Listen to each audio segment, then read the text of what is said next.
The allure of first flush teas has inspired poets for centuries. But what of the science? Scientists are rhapsodic too. In spring, the buds of high mountain teas burst with amino acids. Tea leaves contain significantly more carbohydrates, flavonols, and polyphenols in spring and autumn. According to a 2020 study published in Food Research International, flavonoids and flavonols, the good-tasting, good-for-you compounds, catechins, and amino acids abundant in spring leaves, showed sharp seasonal differences. The researchers concluded that harvesting time was one of the most critical factors affecting metabolites that are most closely related to the quality of green tea.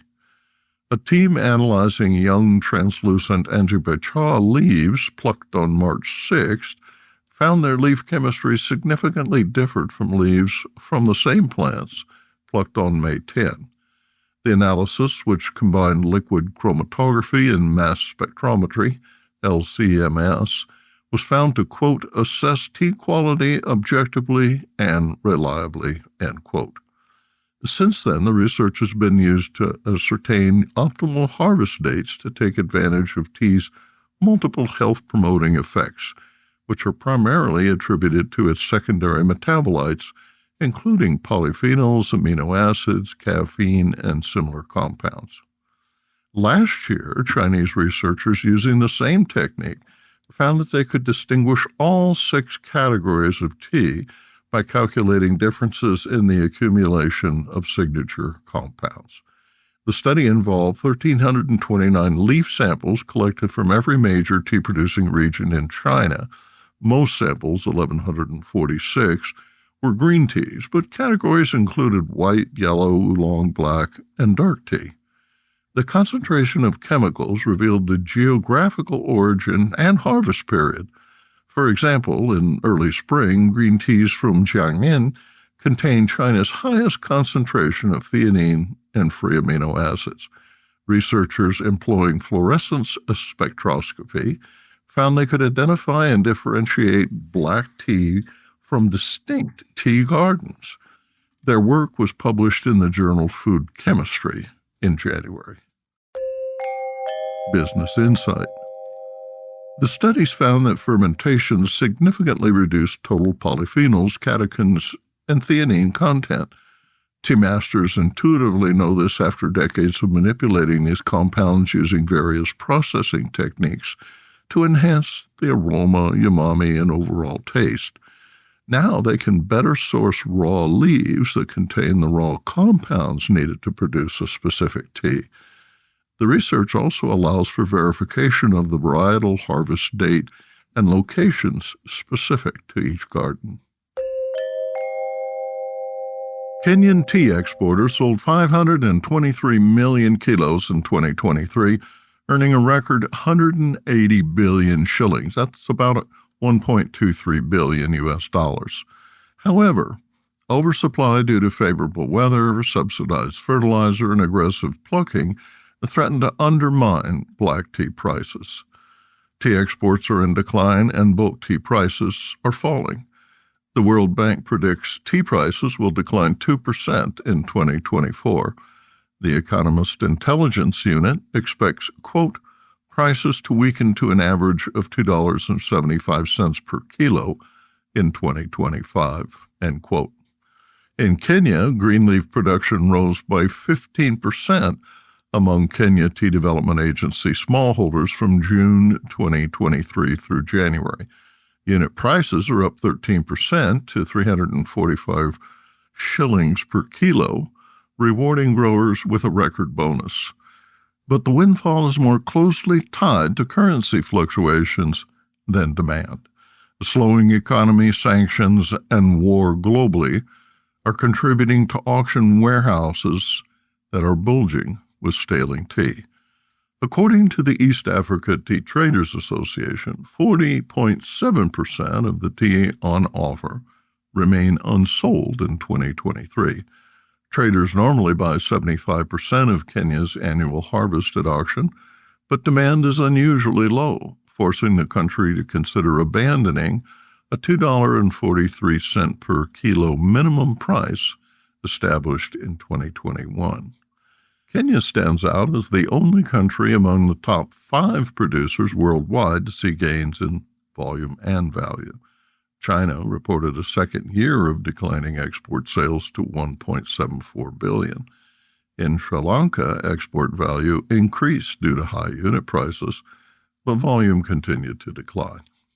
India saw declines in volume and value.